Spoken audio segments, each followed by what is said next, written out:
নিয়াতুল মুমিনিন খায়রুম মিন আমালিহি, মুমিনদের নিয়ত তার কাজে বাস্তবায়ন অর্থাৎ কাজে রূপায়িত করার থেকে বেশি উত্তম।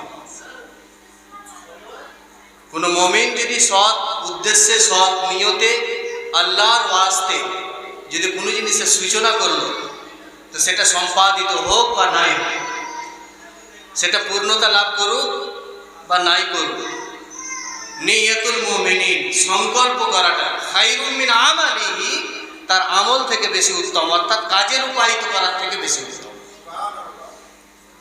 সেই পরিপ্রেক্ষিতে সেই কথাগুলি আল্লাহ তাআলা কোরআনের আয়াতে ওয়া মা তাওফীকি ইল্লা বিল্লাহ এবং রাসূল করিম সাল্লাল্লাহু আলাইহি ওয়াসাল্লামের এই সোনার জবানের পবিত্র কথা নিয়াতুল মুমিনিন খায়রুম মিন আমালিহি, এই দুটোই মনে ছিল সেই সময়তে।